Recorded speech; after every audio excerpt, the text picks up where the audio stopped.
Okay, hi everybody. Thank you so much for joining us. It is top of the hour and we are delighted to be here today with all of you for our Resilience and Possibility series on Mondays. And thank you so much for joining us. And we have a really beautiful program for you today with one of our most wonderful allies and partners, Zach Bush. So just thank you for joining us and keep joining us, those of you who are still coming in. And I'm going to start, as we always do at Pachamama Alliance, with opening sacred space, that blessed gift that Indigenous people have given us in our partnership with them. So if you're comfortable doing so wherever you are, outdoors, indoors, sheltering in whatever place is yours to shelter in, please close your eyes or let them lower as we drop into the sweet territory of the breath, the nourishment of the breath, the beauty of the breath. Once again, being reminded that there are some people who can't breathe, where the virus has attacked their respiratory system. Let's have some gratitude and gratefulness and recognition and appreciation for the fact that we can breathe. And as we breathe in and out, send well wishes and prayers to those who are struggling to breathe on respirators or caught in the virus at home, struggling without trying to not go to the hospital, not to take another spot. And just be grateful for the fact that you can breathe. And once again, be reminded that our beloved Indigenous partners in the Amazon are protecting the lungs and the heart of the planet. And perhaps there's a connection here with the respiratory illness of our species and the respiratory challenges of our planet. And as I've done before, I'm going to read the words of one of our colleagues, one of our partners, the great healer and partner to Pachamama Alliance, Archon Lushwala. In a deep primordial part of ourselves, many of us have been waiting for something like this to happen. Someone or something powerful and sacred enough had to intervene in order to stop the destruction of the sources of life. The earth herself has now done so. Viruses are made by the earth. And now as humanity, we are forced to make the sacrifice we couldn't make from our own will. And painfully now, that sacrifice goes beyond letting go of our comfort and the habits that led us to an excessive consumption of goods. Not only our basic needs, but consuming in excess for mere pleasure, comfort, and entertainment. Unfortunately, now there is also a sacrifice of human life. With a deep compassion for those who are suffering, I have to say that the earth is still being kind and gentle, that her way of defending herself could be much worse. Pachamama wouldn't be doing what she is doing right now unless there was time for us to change. The capacity that nature has to regenerate is simply extraordinary, breathtaking, extremely powerful, surprisingly fast. And we need to listen. The virus is not a punishment, it's an ally. And the earth is telling us that the moment to transform is now. Let's take about 5 breaths together with our eyes closed.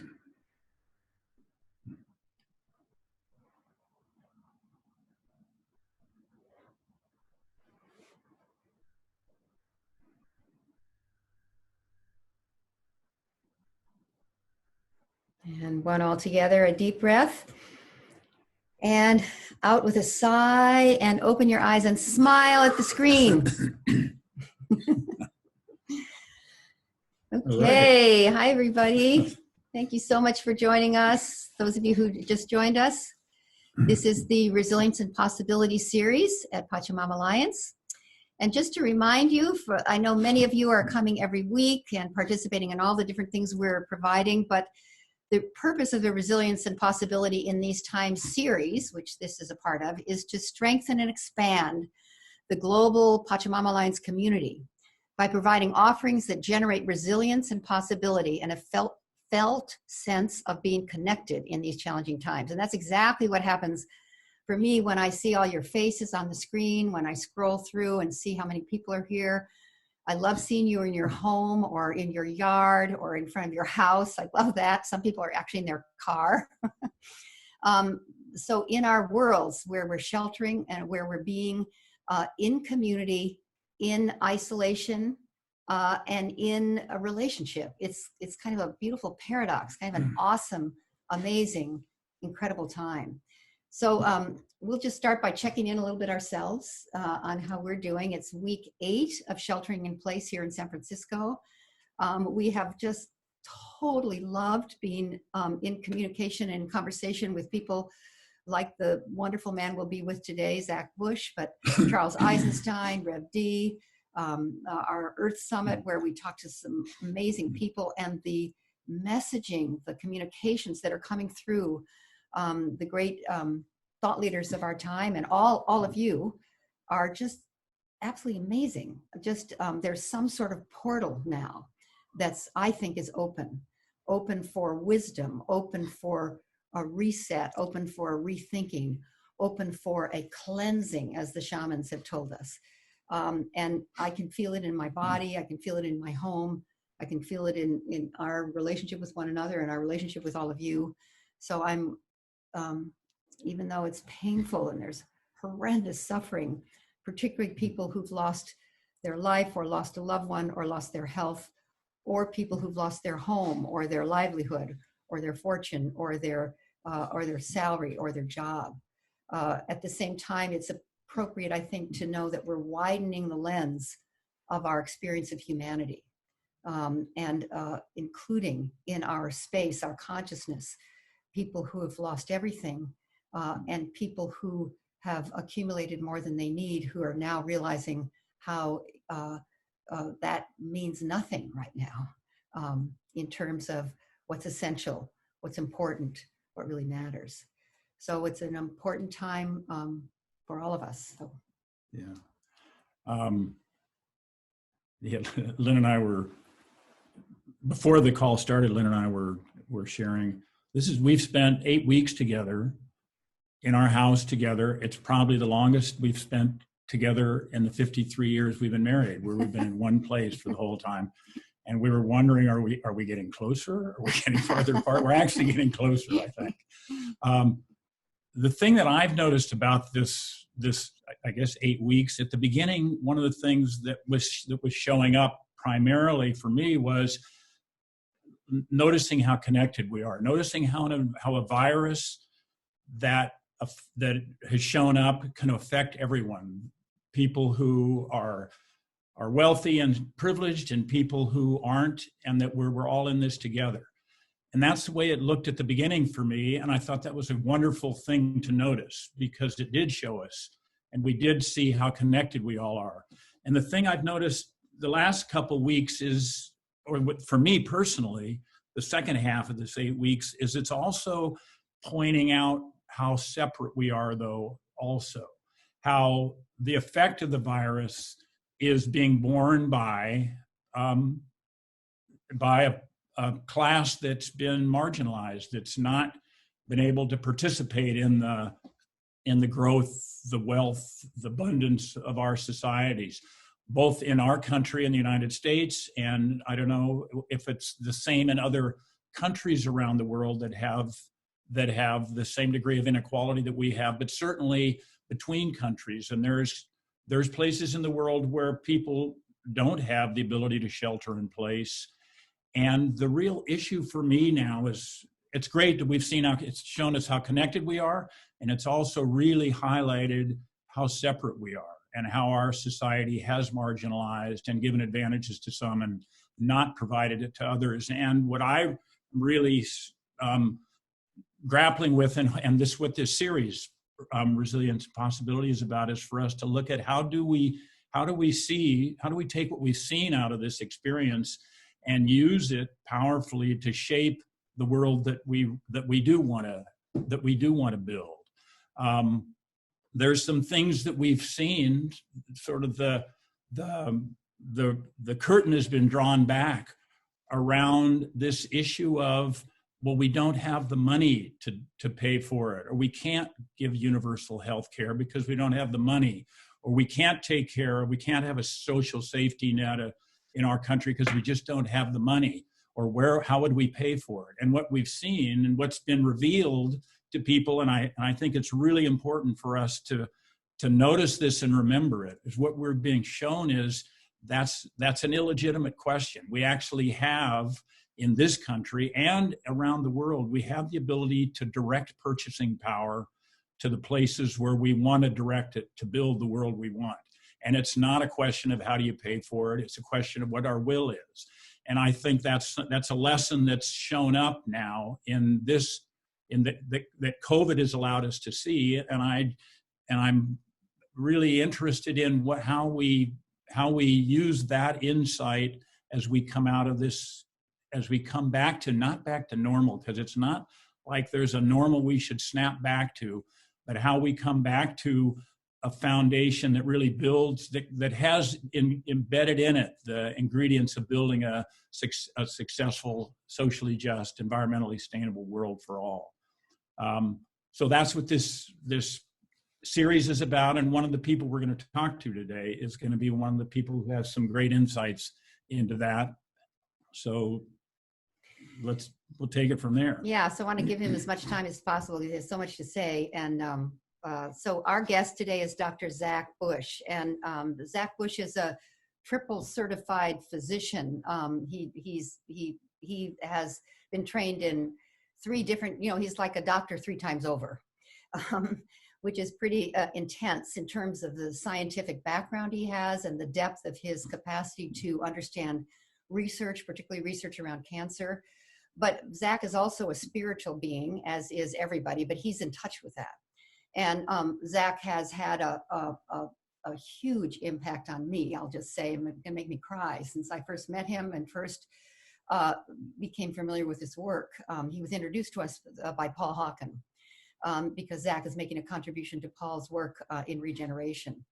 And why would a doctor be working with someone who's working on regeneration? Because Zach has really a profound message. We could talk to him for hours and hours and hours about the connection between physical health of human life and the physical health of our planet, particularly the microbiome. And so we could go into that deep, or we could go into his spiritual path, or we could go into how Pachamama and indigenous wisdom might be helpful at this time in history. So he has a huge range of opportunities to dialogue with us, and hopefully we'll have him with us several times. He's a Renaissance man in the highest expression of that word. And he's an ally for Pachamama Alliance. And he sees who we are and what we're doing and sees its critical importance, particularly now during the virus. So I'm going to let Bill ask him the first question. But first of all, Zach, thanks so much for being with us and for giving us your precious time. Zach is in Hawaii. You'll probably be able to see. That's where he lives now. And his lab is in Virginia. I mean, he's all over the place. But right now he's sheltering in Hawaii, which is a nice place to be, which is where he is with his beautiful wife, Jen. So over to you, Bill. Okay. We'll start our questions. Hi, Zach. When we first met you, Zach, and started working with you, this was before the COVID pandemic. You were working on public health epidemics that actually were huge compared to the impact the COVID pandemic is having. And you were looking at the issues, climate change and potential societal breakdown, species extinction, really, I mean, obviously significant issues. And I'm sure you're still working in that. But how does the COVID interval then that's shown up, how does that show up for you as something that you see as either an access point into these bigger issues of building society, or is it a disruption? Is it an access point? And how are you engaging with it then? Very good. Yeah, I believe that the current pandemic story that has evolved over the last few months is a study of socioeconomic and sociopolitical events, not biologic events so much. COVID is playing a very small role in human health this year. We've actually had less respiratory deaths in the United States this year than we have in any of the previous 7 years. And so that's all cause mortality from respiratory causes. And we've had, no significant bump in loss of life around the planet. The growth of our species from a population standpoint speeds ahead at the same rate that it did before COVID. And so this event has been one that is marked by socioeconomic and political agendas and motivations and decisions that are not in line with the actual science of what's going on. That said, we lose a couple 100,000 people every year to respiratory causes, and this year that will include COVID deaths. And so it's certainly, as Lynne started off, important for us to acknowledge that people are losing their life all the time from respiratory failure. And in this case, it's a little bit of a unique situation in that COVID doesn't induce respiratory failure like influenza and typical pneumonia does. Instead, it's a hypoxemia. It's a loss of oxygen at the tissue level. And so that's a much different beast. When it comes to the medical science side of this, it suggests there's a much different cause. And it turns out that the cause of this death around this virus isn't at all from the virus. The virus has no evidence that it's actually killed a single person. Instead, what happens is the virus opens up pathways for toxins in our environment to access the human immune system in a different way. And so we see the biggest risk of death that's been in this pandemic is your level of air pollution in your environment, coupled with your pre-existing vascular damage, coupled with the number of drugs you're on. And so if you are on 2 drugs in particular, which would be a statin drug to control your cholesterol and a blood pressure drug called an ACE inhibitor or ARB, these 3 classes of medications look to be, swinging the door wide open for an imbalanced relationship to this virus and your immune system to the outside world. And so it's the pharmaceutical / toxicity of your environment that's predicting death, not the presence of the virus. And so the virus is in some ways an innocent bystander, which I would believe is the case with all of the microbiome. In all of our study of the last 10 years, we've been unable to find one niche of the microbiome that is actually against life. The microbiome is the source of life. We would not be alive without the microbiome. The microbiome I define as bacteria, fungi, and parasites. The viruses I don't define as part of the microbiome because they're not living organisms like the others. The viruses are simply genetic information. They are the language of the microbiome, if you will. They're the genetic communication network of the microbiome, but they're not actually living beings. They can't replicate. They can't make energy. They can't produce a single protein. They're literally just genetic information flowing in between the species. And their purpose of life looks to be one of adaptation. And so life is adaptable and it is rapidly adaptable. And so when we look at the fossil record, we can see that there is no linear progression from a single-celled organism to a human being per se. Instead, there are these seismic leaps in biology in the fossil record where we go from horses that are tiny to horses that are bigger to suddenly animals that are not at all horse, and so we can show these, really seismic shifts. And the way that seismic shifts as well as drift happen is through viruses. In fact, we have that exact terminology in viruses, is that every year we see every year we see drift in the human influenza virus. And so it's slightly different each year. And then occasionally we'll see shift rather than drift, where there's a completely new gene, there's a completely new protein, there's a completely new data set within a virus. And that's when we see, quote unquote, pandemics happen. It's when the planet's biology is reacting to new biologic adaptation. And what we know now is that the level of stress that the system sees is the rate at which shift and drift happen. And so the more stress we put on the biology of the planet, the faster it is required to adapt. And that adaptation is being expressed through the viral language. And so when we see something like COVID happen, we need to come to terms quickly that this is not against us. This is in fact for us. And it's showing us that we need to change our pharmaceutical mindset and needs to change our chemical approach to agriculture. Those are the two pressures that we're putting on the planet right now that are killing biology on the planet. They threaten our very existence as a species, not to mention the species that go extinct every 20 minutes now. And so we have 10,000-fold increased the rate of extinction on the planet over the last 3 decades. We need to change that behavior. We have aligned ourselves in opposition to nature, and the viruses are simply the genomic language of that stress. And when we react to that in a negative fashion, we need to see that not as an attack on us. We need to see it as a biologic update. And if we can't handle the update, then we've opposed ourselves to that nature. Wow. Holy moly. Wow. I've heard you talk about this before, but now it's a sort of a new dimension of the virus being a genetic update and adaptation, something that's supporting us. Of course, there's loss of life, there's suffering, but I just want to say that I know in my own life, I'll just say as a microcosm, every serious illness that I've faced has been an initiation in my own life. It has taken me, I'd had malaria in 1997, and it gave me the opportunity to really open my heart and soul to the Pachamama Alliance. Actually, I was working on hunger then. And a recent incident I had, a couple of years ago, Bill and I both got sick. It was when the Pachamama Alliance in Ecuador was closed down by the government, and we had to kind of reformulate ourselves.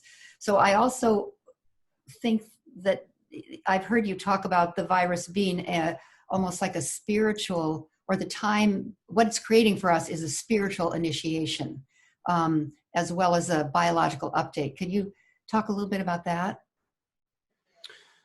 You just said something that was pretty eloquent there, which was you reformulated yourself. And that's literally what a virus does. It reformulates your genome.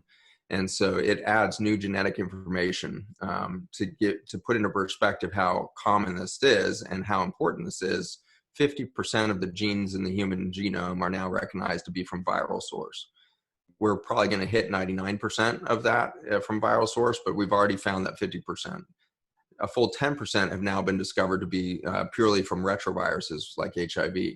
And so we are the culmination of genomic updates, genomic reformulations of our biology. And at the spiritual level, this gets pretty trippy pretty quick, because what used to be, when we referred to spirituality, we could relegate that into kind of the religiosity or the non-physical mindset. That's no longer the case.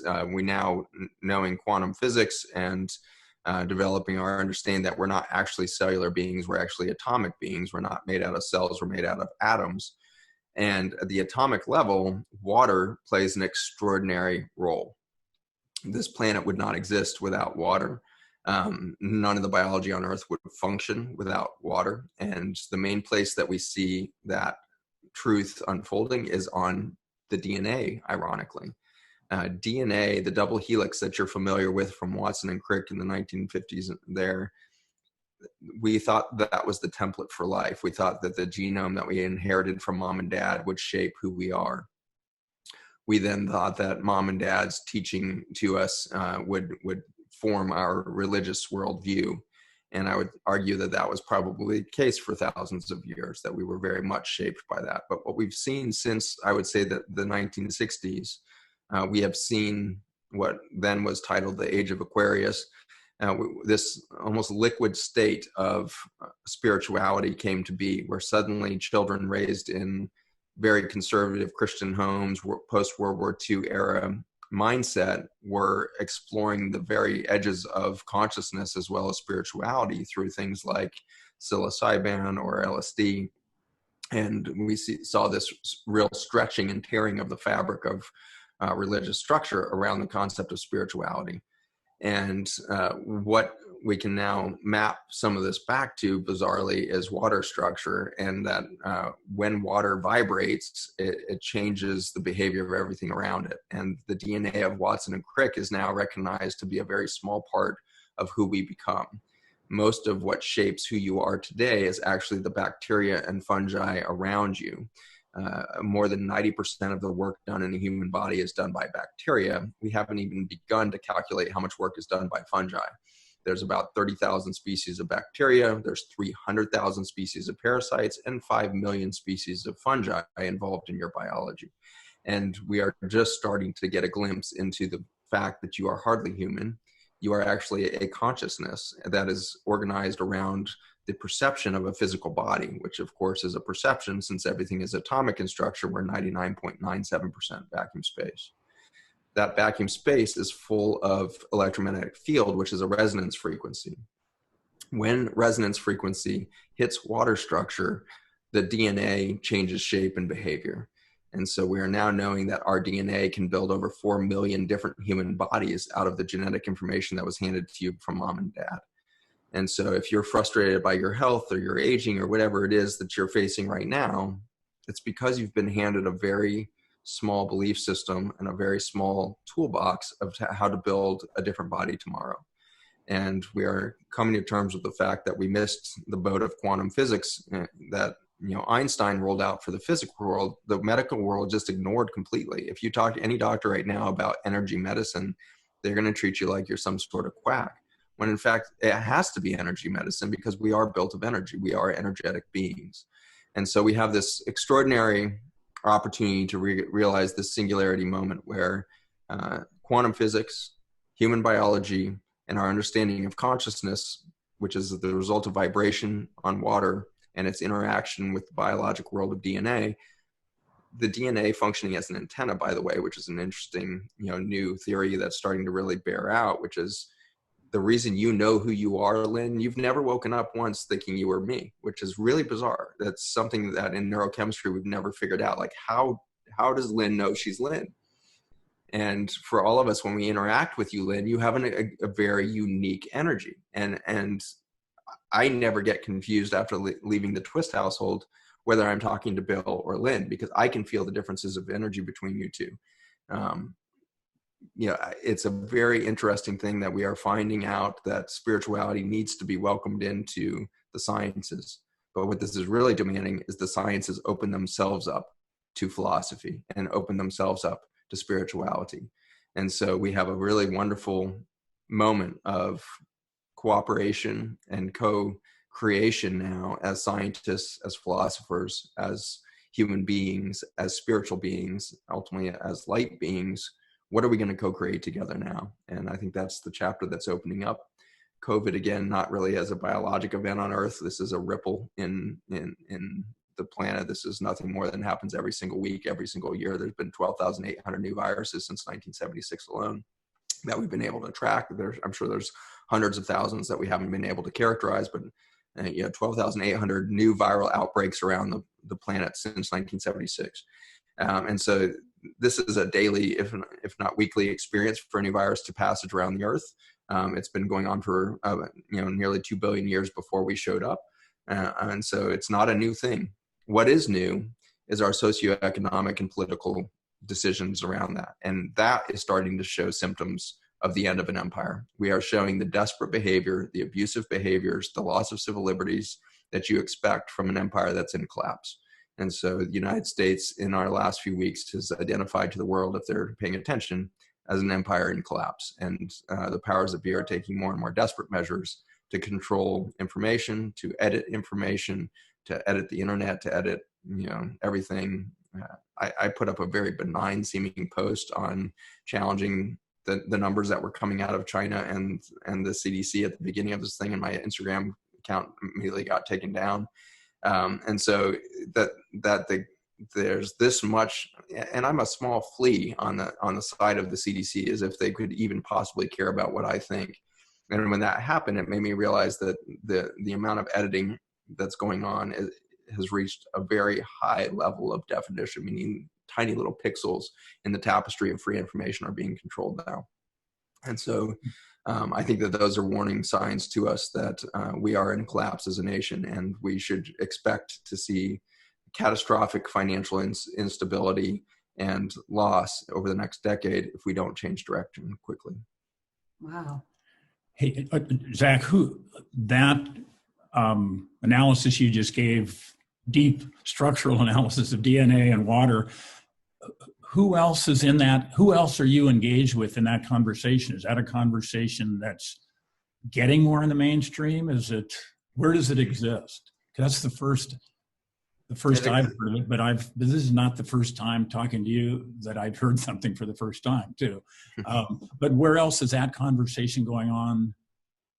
Well, it's extraordinary. I mean, it's really a conversation that's happening in hundreds of thousands of peer-reviewed science journals every month. There are more publications monthly now than have ever happened in human history. Think about that. Every month we publish more data, more scientific knowledge than in the entire previous history of humankind. Woo. And then next month we'll do it again. And so that's the speed at which knowledge is being built now. The issue that we have is taking that amount of data and turning that into public awareness, education systems, let alone public policy and political belief systems, all of that. Let's take a look. So I'm making a movie right now on the subject of the virome as the third dimension of biology, which is the title of the film, the third dimension of biology. And the reason I picked that title is because I think we're in a very similar moment to where Greek philosophy and Greek science was at the turn of their empire 2,000 years ago, which was one of the huge contributions made at that time was the realization that the earth was round. And it took, hundreds of years before academia would embrace that new knowledge. Now, 2,000 years later, we still have the Flat Earth Society, very vibrant and in fact growing every week. Apparently, they're adding more people to the list of people who think the Earth is flat. And so that's not at all to berate those intelligent people that are on that side of the equation. And I just watched one just out of curiosity because I was making this movie. I was like, I should probably know what the hell is going on in this flat Earth thing, so I can, if I'm going to draw this parallel, I better know what the hell is going on. And I absolutely blew my mind over this thing when I watched this little documentary last week over the Flat Earth Society. And what came out of that was that people are signing up to believe that the earth is flat, not because of any science data. In fact, they don't even seem to dispute the science or anything else. They have maybe a rough theory that maybe we photoshopped the space travel and pictures of the earth. And, we're certainly probably capable of that. What's driving them to that side is a lack of trust of their government. And so the symptoms of institutional mistrust is a loss of science, which I think is interesting. There's probably deep lessons that we should learn as a society there, that when we mistrust, we let go of rationale. And so you can't convince one of these people with any of the experiments. And in the little documentary, they're showing in real time the experiments that were done to prove that the earth was round 2,000 years ago, with a sailing boat going off into the distance with lines drawn on the sails, so you could see those lines disappear from the top up, and all of this. And these people, the head of the Flat Earth Society, watching this happen, can't dispute what he's saying, and instead he immediately defaults to, you can't trust the government and what they're saying, And so I want that to be a warning to us, because there's a group of people that are trying to use my information to say we should start a rebellion and a revolution, and we should, there's a conspiracy theory going and blah, blah, blah. And my whole point is, no, there is no conspiracy here. This is literally the rise and fall of empire since the beginning of time has done this, where they expand and collapse the economy over and over again to extract wealth. That's how you extract wealth. You can't extract wealth if the economy doesn't collapse. And so you have to do this stretch and pull, stretch and collapse kind of pattern. And that's not a conspiracy. That's economic machinery. That's literally the fundamentals of economics. And so we built an economic system based on artificial, valuation that allows us to do this. And so that's not a conspiracy. That's the mechanism of empire. Empires fail. When they fail, these are the symptoms of it. And so one of the symptoms of it is, again, a corruption of science. And at no point have we seen, something more flagrant than Dr. Fauci, who's not even he's a bureaucrat from the NIH in a very small segment of the NIH, the most poorly funded sector of the NIH, who's now somehow been thrust into dictating geopolitical behavior on the scale of trillions of dollars of economy. It's such a flagrant misuse of science, and to even call what he says science is just really hurts almost, because he has yet to say a scientifically true statement, I feel like. And yet he's given this carte blanche of trust from somebody. The public doesn't seem to believe him, but somebody's believing that message to the point where these geopolitical decisions are being forced. And I think he's creating he and the dialogue that's in line with his talk is forcing governors to make blatant, heavy-handed, wrong decisions, because he's basically holding them accountable for any death in their state, which is completely irrational. Like, a governor has no expectation of him being able to control viruses or biology, and yet this is the burden we've put on these governors, is saying you are going to be personally held responsible if anybody dies from COVID in your district, so you better take all of the measures. It's that kind of abuse of science, abuse of responsibilities, abuse of perception of all that that's being flexed right now. And so I think I've totally missed your question, which was, where do I find out more about all this? My point was being that you would have to read 100,000 or maybe 1 million articles a month to be able to keep up with that science. The science is going to emerge. There's no way that the earth stays flat. Biology is going to be three-dimensional. We are not going to be human biology over the next 20 years. Cancer is going to have to change. Infectious disease concept is going to have to change. Our concept of the immune system is going to have to change. Our concept of kidney, vascular health, all of it has to change, and will.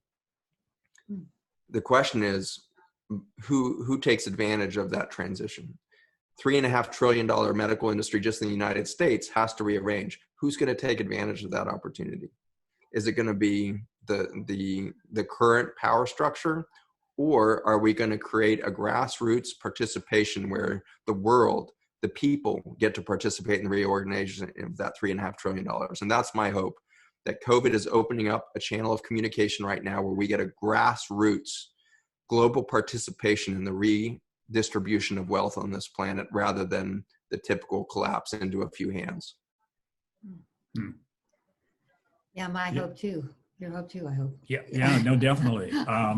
Wow. I have a question too, okay. but it's a completely different world than what he's talking about now. I don't mind going in circles. That's kind of that nature-like circle. So let's we don't have to come. We can come back to him in a minute. Okay, Change direction. So much to digest.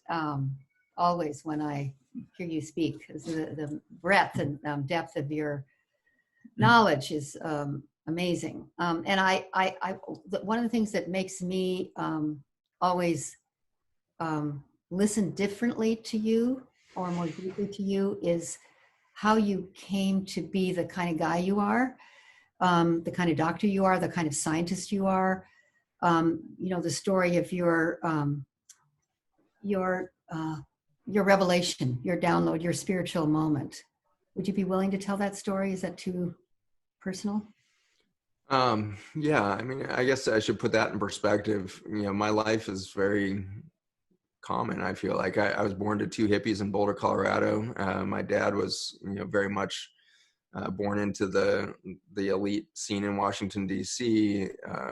My grandmother was helping run the Democratic Party, run for president and all this. And my grandfather worked for the Roosevelts in the White House there, and ultimately for Paul Mellon. So my Bush family roots are deep in DC, obviously, and the Bush family's been very involved in politics since the origin of our country. And you can map the Bush family through at least half a dozen presidents, including Abraham Lincoln and Madison and Monroe, to the current Bushes that have been in office. And so that family has been, ubiquitous in that space. And so then the 60s happened, and my dad leaves St. Albans prep school for where he was going to school literally with Al Gore and all the other, senators of today going through school together, and they were all doing drugs together and being crazy kids. And my dad decided that he just couldn't handle DC anymore, and moved to Boulder, Colorado, and was pushing the envelope of consciousness with all of his teenage friends, and then was grabbed by off the streets of Boulder by a union worker out of Detroit who had come to Boulder to save the hippies from their drug-infested culture. And they started a home church in Boulder as an outreach to hippies and the homeless. And my dad happened to be a little bit of both at the time. And so their approach to evangelism was to pick hippies up off the street and throw them against a wall and threaten to beat the crap out of them if they didn't come to church Sunday night, and told them they'd also have a free meal if they came. And so my dad showed up there and got the free meal. And that night at that little crazy home church of Detroit union workers, saw something of spirituality that he'd never seen before, and had a veil kind of lifted there for a moment. And he had a conversion event that night, and he stayed with that church for the next 40 years and would be elder in the church and do much of the preaching and all of that in the latter half of that 40 years. And so I grew up in this tiny little home church that grew to a couple hundred people over time, and I was the first kid born into that church. And so it was a very outside the box, kind of spiritual, religious upbringing that I had in some ways, but it was very much steeped in the Greek and Hebrew and theology and apologetics of Christian mindset there. And so that was, kind of my upbringing. I think of this weird collision of kind of counterculture of the hippie movement with very old religious archetypes and structures and beliefs. So that was the backdrop. I was raised in, my parents had very little money when I was growing up. We lived in low-income housing projects outside of Boulder, and my mom had a pretty severe seizure disorder when I was growing up. And so I spent a lot of wonderful time with her riding our bikes around because she couldn't drive for the seizure disorder. And so we rode our bikes around, and I remember taking care of her at moments. She was a wonderful mom, took great care of all of four of her kids. And I remember taking care of her as a kid. And I remember, being in a grocery store on the ground with her having a seizure, and just sitting next to her head and, patting her and keeping the adults around us calm and all of that. And I think that was the beginning for me. That moment with my mother was the moment of understanding that things are out of our control, but somehow things are taken care of. And I think I developed a trust and a faith that there was something bigger than myself to take care of people around me. And I didn't know it at the time, but the seeds were planted for me to shift direction in my career. I was going to go into engineering and robotics and at the University of Colorado, and then decided to take a year off and went to the Philippines and worked with an aunt who was working in international midwifery clinic there. And I birthed babies there for 6 months, living in outside the squats of Manila and Quezon City. And there again, I saw this fragility of human life and the impact of poverty and the impact of sociopolitical suppression and suppression of education, especially to women, and got a much different perspective coming out of there. And coming out of the Philippines, I felt like I couldn't go back to robotics. After you see a baby born and you get to have any participation in that, everything else looks pretty boring out there in the world. So I kind of dove in there, and that started to plant the deep seeds in me of thinking that there was a driving force of life that was deeper than our pharmaceutical companies. But I didn't know that was in me at the time. I went full bore into the pharmaceutical world. I, like you said, went through education, 17 years in higher education in medicine, and internal medicine was my first specialty, and then endocrinology and metabolism thereafter, and then hospice and palliative care thereafter. And I feel like that was, a bit of my trajectory of getting closer and closer to my concept of life. And ultimately the biggest training would be around death. And while I started my career in the Philippines birthing babies, I think I finished my Western medical training in the ICUs, watching people die and then resuscitating them and bringing them back into the body again to hear from them what they experienced on the other side of that veil. And so I got this really strong experience of, yes, we have birth. Yes, we have human birth. Yes, we have something we call human life. And then on the exact other opposite of that is another rebirth. And just as remarkable as that journey from the womb of your mother must be, in the womb, you are so protected. You're isolated from the chaos of the world, and you're in this warm, well taken care of space that's the holy of holies of your mother's biology, and is so protected. And she feeds you through her own consciousness, as well as her energy field that you're bathed in, as well as the nutrients that flow through her. And you get to experience the world through this glass darkly, where you can see the light, you can hear voices and all that, but it's all muffled and it's all a little bit, out there. And then you go through this, sense of dying, when suddenly there's the whole world comes crashing in, and your safe womb is now pressing you into oblivion, and you're being squeezed so tight you think you can't ever have another thought, and you're just right in the moment of pain, being pressed through this tight canal. And then right when you think you're going to die, you're suddenly out the other side, and life is so much brighter and more overwhelmingly beautiful than you could have ever imagined in the womb. And then you are trained out of the beauty and magic of that, and you are given a bunch of roles and responsibilities and expectations that are then, take you away from your magic and take you away from your source. And then you suddenly find out that you're going to die in 6 months, and you're put on hospice, and you are being squeezed because your emphysema or your cancer is taking over your body, and you think you're dying, and then you're squeezed through this last few seconds of a few breaths, and then you come out the other side of that birth canal, and things are brighter and more crazily beautiful, and you are so much more loved and well taken care of than you could have ever imagined when you were in that second womb that we call the human life. And so I think that's my journey. And in that journey, I had a download in 2010.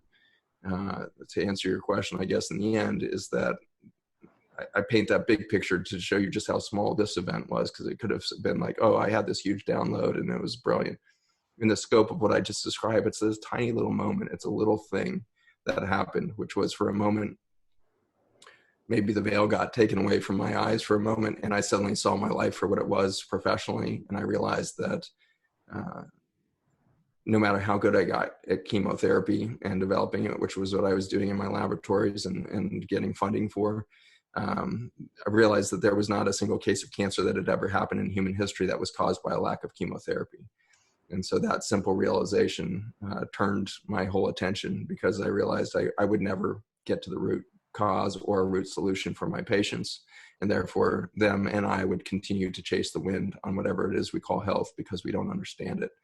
And so that was my turning point. And in that download, not only did I see the vagaries or limitations to my current paradigm, I was given the great gift of seeing what an alternative paradigm might look like. And it looked like a bunch of companies and a bunch of economic infrastructure that could provide initially a life raft and ultimately a path towards a different economy and a different world to live in. And that's what I'm working hard to manifest now. Mm. Wow. Beautiful. Yeah, actually that's amazing, beautiful. And it takes us into an area that I actually did want to ask you about, because I know you got out of medicine because you wanted to deal with the root causes of cancer, which got you into looking at agriculture, helping farmers transition the way they were farming, the trap they were in economically, that was crushing them, but is also crushing human health. And you created something, I think it was called Farmer's Footprint. But where does that stand now in your work? Because that was amazing, the task to regenerate agriculture and regenerate human health. Where does that stand now with what you're working on? So I got there through nutrition. And so I left the university in 2010. I actually tried to start my clinic at the university. I wanted to start a nutrition center to reverse chronic disease through food. And I tried to start that with a couple of mentors there at the university. And ultimately, bizarrely, our efforts were shut down by the dietitians at the university, who couldn't really handle something outside of the food pyramid that they had been taught.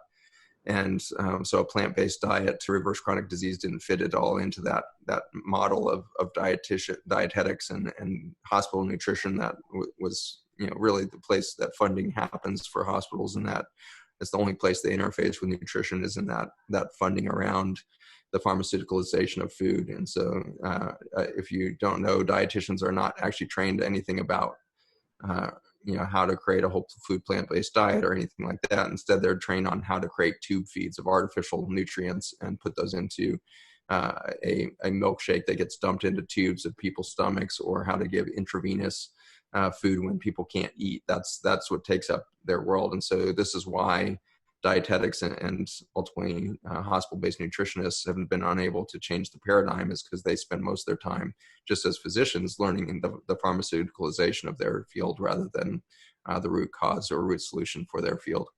And so I started my center in 2010, and we started feeding people really healthy food. And this was in a food desert in rural Virginia. I started in a town of 550 people in one of the most impoverished communities in the state, and was losing money as soon as I opened the doors, because nobody could really afford healthcare outside of the current paradigm. And so there was an economic stressor in that. But the main stressor that I faced in those first couple of years was a lot of the people that were going through the program were increasing their inflammation, not decreasing their inflammation. And that was the opposite of 40 years of good nutrition science that had been, come out of Cornell with the likes of Colin Campbell, and the Cleveland Clinic with the likes of Esselstyn. And so I was banking on these guys being right. I needed these guys to be right for my economic survival, let alone the survival of my patients. And so something wasn't working. And so, of course, for the first 2 years, I blamed that on my patients. I said, you must not be doing this right. You must, you must be eating Twinkies on the side or something. But after a couple of years of building a relationship with these patients, I realized that they were eating healthier than I was, and they were trying their damnedest to make this thing work. But there was something I was giving them that wasn't working, that was making them worse. And in the end, it was things like kale and Brussels sprouts that were making them worse. And the reason is because their guts had been destroyed by a processed food and pharmaceutical industry that had undermined their microbiologic system. And when you lose your microbiology, you lose the front barrier of your body, and you develop something called leaky gut in the populist term there. And that leaky gut leads to leaky brain and leaky kidneys. And so when I give you now kale or Brussels sprouts, you're going to get bloating, severe discomfort in the gut, and you're going to get an inflammatory reaction to that healthy food, because the insoluble fibers that are really important for anti-cancer and other things are now entering your immune system through this leaky barrier, this sieve that your gut has become. And so in that journey, we started looking at why that was happening. And so we started looking at the food itself, and then that quickly made us realize that the food of today looks nothing like the food of the 1970s. The nutrients are profoundly deficient, and there's chemicals in there. And so we've got herbicides, pesticides, small molecules, endocrine disruptors, plastics, heavy metals, all kinds of crap in there. But we're also missing the medicinals. The alkaloids are missing. So all the medicine within the food is this family of molecules called alkaloids that are made by bacteria, fungi, and plants. And that took us down into the soil to understand why were the plants missing so much. And in that journey, we found two things. One was Roundup and glyphosate, which is now the most ubiquitous chemical on the planet and is killing the Amazon jungle as much as it is killing anywhere else, because we are cutting down that jungle to turn it into monoculture. And to do that, you have to kill everything else in sight. And so you have to use Roundup to do that. It's the most effective weed killer that's ever been developed. And the reason it does such an effective job of that is it undermines biology at the level of the building blocks. And so it takes away the amino acids that we build all of the proteins of life out of. And so it takes away 4 or 5 of the essential amino acids. There's only 22 amino acids, and there's only 9 of those that are considered essential to be gotten from nature, from bacteria, fungi, and plants, because humans and other multicellular organisms can't make them. And it turns out that Roundup blocks the shikimate pathway that allows for those building blocks to be made. And so by deleting the building blocks for nature, it kills everything that it touches. And so we thought that was safe, because the enzyme pathway that we're talking about only exists in bacteria, fungi, and plants. And so we figured if humans ended up eating that or drinking it or breathing it or touching it, it wouldn't be that big of a deal, because we don't have an enzyme pathway to be blocked. Well, that's, short-sighted in a lot of ways, but most of all, what happens when humans no longer have the building blocks that we would get from our food. And in addition to those essential amino acids are the alkaloids made through the same enzyme pathways. And so we took away the building blocks and the medicine within our food with the addition of one chemical to our food industry in 1976, which then went really crazy in 1992 when we started applying it straight to food in the form of wheat. And then in 1996 to corn, soybean, alfalfa, and then to sugar beets and 30 other species since then. And so now we grow our food in an environment that is subtracted out the building blocks for life and the medicine for life. And we end up with a chronic disease epidemic that will take down our species now. So it's not COVID or any infectious disease that's going to kill the species. It's this chronic erosion of biology beneath our feet. And so all of the money that we've been making from our nutraceutical company, which puts out a whole line of dietary supplements from sinuses to gut. We have skin formula coming out this year, and we have vascular and brain stuff coming down the pipe. All of those products are there as consumer products to improve health in the short run. We have a pharmaceutical company that we launched that is bringing this to the animal world. And so we're bringing this to the beef and swine and chicken industry to try to reduce the toxicity and stress that those industries are putting on the planet and on the human consumers on the other end. All of these projects are putting their money back into our nonprofit now, which is really trying to change this at the fabric level. Because again, just like with the chemotherapy, there's no loss of planet due to a lack of dietary supplements. The need for the dietary supplement is our problem. And so we're here to make sure that we put ourselves out of business over the next 2 decades. If we don't put ourselves out of business in the next 2 decades, I fear that we will go extinct in the next 100 years. And so our mission is 100% to change the fabric of biology on the planet, and we need that to start at the farmers. I gave this message at a salon roundtable discussion in Palm Springs last year, and I had the overwhelming honor of being on that panel with Dolores Huerta, who's one of the most extraordinary activists in our time. She's been invited to the White House by every president since Eisenhower to celebrate her activism and truth. And she had obviously never heard of me. I'm a pixel in the landscape of what she's done. But at the end of our talk, she came up. She was like, I was really interested about what you were talking about, she said. And I think that you're on to something. Can you tell me more? And so I told her about Farmer's Footprint and Project Biome, the bigger project behind that. And she grabbed me by the shoulder, and I was literally like kneeling on the ground in front of her and my wife next to me. And she reached down, put her hand on my shoulder, and she said, well, you must be on the right path, because I've never seen a successful revolution that didn't start with the farmers. Oh, wow. Great. I should say Wow. that'll be the next conversation. That'll be our next conversation. So, Zach, this is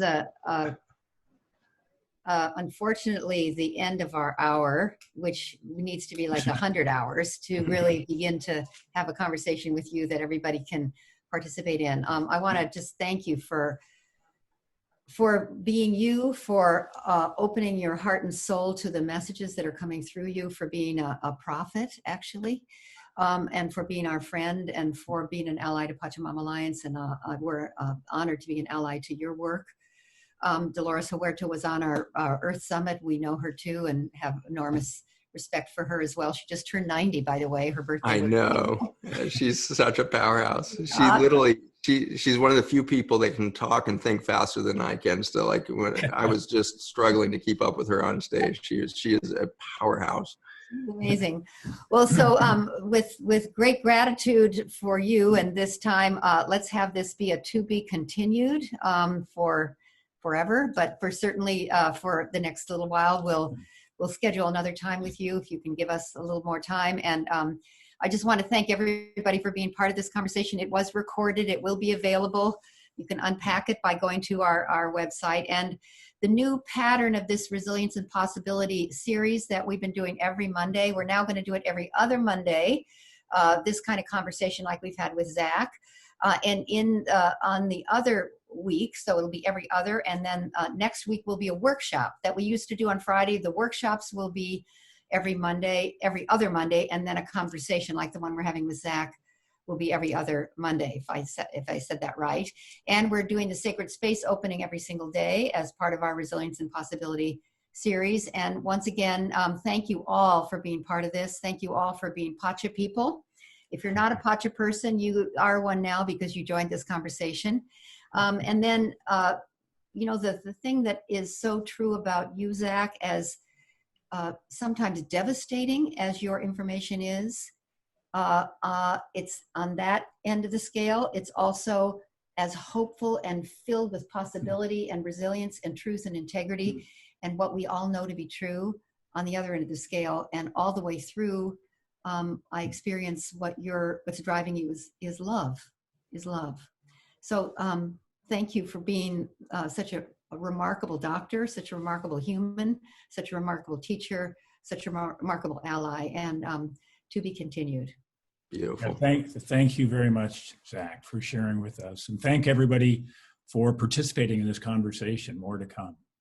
Thank you. Thank you for having me on. Thank you, Pachamama, for what you guys are doing for the planet. This is such a critical work that you do, and no time has been more critical. And so I just honor each of you for being a part of that fabric of Pachamama and the deeper truths and education that are flowing through that. It literally is the future. So thank you for all that you are doing. Great. And you can find out more about Zach on his website. You can go to see his film, Farmer's Footprint.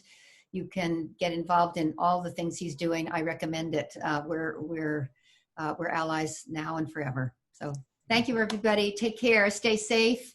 Stay healthy. Stay well. And we'll see you soon.